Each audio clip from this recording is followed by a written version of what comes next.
Hello everyone, উইকেট to integration চ্যানেলের পক্ষ থেকে তোমাদের সবাইকে জানাই স্বাগতম।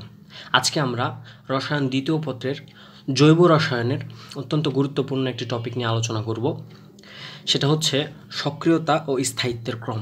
তোমরা দেখে থাকবে এইচএসসি এক্সাম কিংবা অ্যাডমিশান যেখানেই বলো না কেন, সব জায়গাতেই ওই টপিক থেকে একটা না একটা কোশ্চিন এসেই থাকে। তো আমি খুব সহজে তোমাদেরকে ওইটা মনে রাখার টেকনিকটা বলে দেবো। আশা করি ভিডিওটা দেখলে তোমাদের এই টপিক নিয়ে আর কোনো সমস্যা থাকবে না। তো চলো আমরা শুরু করি। তো দেখো ভাই, এই অধ্যায়ে টোটাল ক্রম আছে 14টা ক্রমের মধ্যে আমরা কি 14টাই মুখস্থ করব? না ভাই, আমাদের 14টা মুখস্থ করার দরকার নেই। আমরা খুব সহজে মাত্র 3টা ক্রম মনে রাখলেই বাদবাকি সবগুলো আমাদের মনে থেকে যাবে এমনি এমনি, এবং আমরা আশা করি এখান থেকে প্রশ্ন আসলে পারবো। তো দেখো, প্রথমে আমরা মনে রাখবো 123। 123 দিয়ে আসলে কী বোঝাচ্ছে? দেখো ভাই, 123 মানে 1 ডিগ্রি, তারপরে 2 ডিগ্রি, তারপরে 3 ডিগ্রি। তো 123-এ কারা কারা আছে ভাইয়া? 123-এ আছে হচ্ছে কার্বন আয়নের স্থায়িত্ব, অ্যালকোহলের অম্লধর্ম আর SN2 এর সক্রিয়তা। এই যে SN2 এর সক্রিয়তা, দেখো ভাই 123 মানে কি, যদি বলে কার্বন আয়নের স্থায়িত্বের ক্রম কত, তাহলে তুমি বলবা আগে হবে 1 ডিগ্রি, তারপর 2 ডিগ্রি, তারপর 3 ডিগ্রি।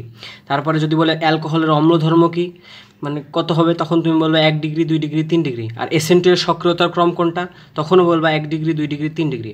তো এইটা মনে রাখবে 123-এ কারা কারা আছে? 123-এ আছে কার্বন আয়নের স্থায়িত্ব, অ্যালকোহলের অম্লধর্ম আর SN2 এর সক্রিয়তা। আচ্ছা, তারপরে দেখো ভাই 123 গেল, এবার কত? এবার হচ্ছে 213। এটা মনে রাখো, এটা বেশি ইম্পর্টেন্ট, এখান থেকে প্রায় কোশ্চিন এসে থাকে, অনেকে ভুল করে। সেটা হচ্ছে অ্যামিনের ক্ষার ধর্ম যদি বলে তাহলে হবে 213।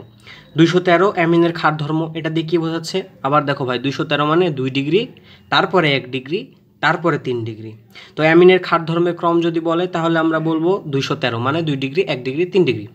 আচ্ছা, আর এরপরে যে বাদবাকি যে 10টা ক্রম আছে, এই 10টা বাকি সব যাই আসুক না কেন, এই 4টা ব্যতীত যাই আসুক না কেন, তোমাকে যদি বলে ক্রম, স্থায়িত্বের ক্রম, তাহলে তুমি বলবা যে 321। 321 মানে কি ভাই? 321 মানে হচ্ছে 3 ডিগ্রি, তারপরে 2 ডিগ্রি, তারপরে 1 ডিগ্রি। তো দেখো ভাই, আমি আবার তোমাদেরকে বলছি বিষয়টা, সেটা হচ্ছে এই অধ্যায়ে টোটাল ক্রম আছে 14টা। আমরা তো 14টা মনে রাখবো না, আমরা তো আমাদের ব্রেন তো অল্প, আমরা অল্প ইউজ করে বেশি কিভাবে মনে রাখতে পারি সেটা চেষ্টা করব আমরা। তো সেক্ষেত্রে আমরা মাত্র 3টা জিনিস যদি ক্রম মনে রাখি, সেটা হচ্ছে 123, 213 এবং বাকি সব 321। তো 123-এ কারা কারা আছে ভাই? 123-এ আছে হচ্ছে কার্বন আয়নের স্থায়িত্ব, অ্যালকোহলের অম্লধর্ম, SN2 এর সক্রিয়তা। আর অ্যামিনের ক্ষার ধর্মে কে কে আছে ভাই? 213 কী কী? 2 ডিগ্রি, 1 ডিগ্রি, 3 ডিগ্রি। আর বাদ বাকি সব যদি বলে, এখানে আছে কার্বন আয়ন, যদি বলে হচ্ছে কার্বনিয়ামের সক্রিয়তার ক্রম কত, তখন তুমি বলবা 321। মানে যাই দিক, এই 4টা ব্যতীত যাই দিক না কেন, আমরা সেটা তখন বলবো 321। তো এখান থেকে প্রায় কোশ্চিন এসে থাকে, এটা খুবই গুরুত্বপূর্ণ একটা জায়গা ছিল জৈব যৌগের, এখান থেকে প্রতি বছরই কোশ্চিন হয়। তো কিন্তু ছেলেমেয়েরা এখান থেকে অনেক ভুল করে। তো আশা করি এই ভিডিওটা দেখার পরে তোমাদের ভুলের পরিমাণ কিছুটা হলেও কমবে। তো আজকের মতো এখানে শেষ করছি। তোমরা ভিডিওটা ভালো লেগে থাকলে লাইক দিয়ে এবং আমার চ্যানেলে সাবস্ক্রাইব করে আমার পাশে থেকো। আমি এভাবেই আরও ছোট ছোট ভিডিও দেওয়ার চেষ্টা করব এবং তোমাদের কিছু না কিছু শেখানোর চেষ্টা করব।